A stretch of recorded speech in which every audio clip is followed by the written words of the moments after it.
जय हिंद दोस्तों, the Chronicle post में आपका स्वागत है। दोस्तों, आपने कभी सोचा है कि एक फाइटर जेट के अपग्रेड प्रोग्राम को लेकर मीडिया और सोशल मीडिया पर इतनी बातें क्यों हो रही हैं? ऐसा क्या है सुखोई 30 MKI अपग्रेड प्रोग्राम में कि रशियन प्रेसिडेंट ने भारत के प्रधानमंत्री नरेंद्र मोदी से ये कह डाला कि जो अपग्रेड भारत ने सुखोई 30 में किए हैं, भारत उन्हीं अपग्रेड के साथ सुखोई 30 MKI को दुनिया भर में बेचे। क्योंकि दोस्तों, नॉर्मली 100% टेक्नोलॉजी ट्रांसफर करने के बाद भी कोई देश ये नहीं चाहता कि उसकी टेक्नोलॉजी को अल्टर किया जाए या उसे अपग्रेड किया जाए, जिसका कारण हम एक सिंपल सी बात से समझ सकते हैं। रूस के पास जो सुखोई 30 है वो एक 4th जनरेशन का फाइटर एयरक्राफ्ट है और भारत के द्वारा अपग्रेड किया जाने वाला सुखोई 30 अपग्रेड के बाद ऑलमोस्ट 5th जनरेशन के फाइटर एयरक्राफ्ट के बराबर होगा। क्योंकि दोस्तों, इसमें 5th जनरेशन के फाइटर जेट की तरह स्टेल्थ टेक्नोलॉजी नहीं होगी, पर उसके बावजूद ये अपने रशियन भाई से ज्यादा एडवांस होगा। और ऐसी स्थिति में दुनिया का कोई भी देश भारत से सुखोई 30 खरीदना चाहेगा, ना कि रशिया से। तो दोस्तों,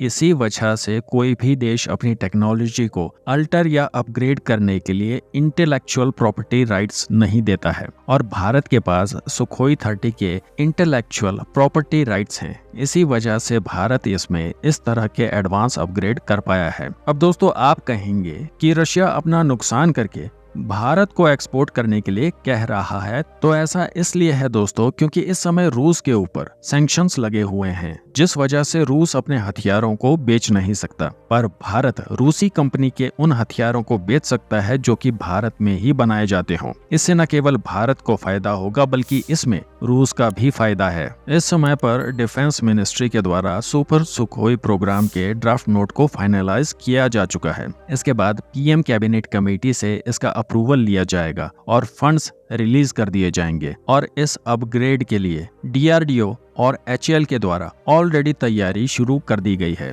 इस प्रोग्राम को डिफरेंट फेजेस में एग्जीक्यूट किया जाएगा, जिसके अंतर्गत पहले फेज में 84 एयरक्राफ्ट को अपग्रेड किया जाएगा, जिसका अमाउंट 63,000 करोड़ होगा, जिसका मतलब है 750 करोड़ प्रति एयरक्राफ्ट। अपग्रेड के अंतर्गत इसमें भारत इलेक्ट्रॉनिक्स लिमिटेड के द्वारा डेवलप किया गया विरूपक्षा AESA रडार लगाया जाएगा, जो करंट रडार के मुकाबले 1.5 टाइम्स से लेकर 1.7 टाइम्स तक ज्यादा रेंज प्रोवाइड करेगा, जिससे अस्त्र मार्क 3 जैसे beyond visual range futuristic weapons को भी इसमें इस्तेमाल किया जा सकेगा। बियॉन्ड विजुअल रेंज मिसाइल ऐसी मिसाइल हैं जिनसे निशाना लगाने के लिए टारगेट को आंखों के सामने होना जरूरी नहीं है। अगर टारगेट 200 से 300 किलोमीटर दूर भी है तो उसे रडार पर लॉक करके इन मिसाइल्स को फायर किया जा सकता है। बाकी दूसरे अपग्रेड की बात करें तो यहाँ पर फ्लाई बाय वायर सिस्टम को भी अपग्रेड किया जाएगा। फ्लाई बाय वायर सिस्टम में फाइटर जेट्स को ऑपरेट करने के लिए डिजिटल फ्लाइट कंट्रोल कंप्यूटर लगा होता है, जिससे फाइटर जेट को मनूवर करने में आसानी होती है। इस अपग्रेड में रडार जैमर को भी इंटीग्रेट किया जाएगा, साथ ही इलेक्ट्रॉनिक वॉरफेयर स्यूट को भी डेवलप किया जाएगा, जिसके साथ डेटा फ्यूजन को भी यहाँ पर एग्जीक्यूट करने की बात चल रही है।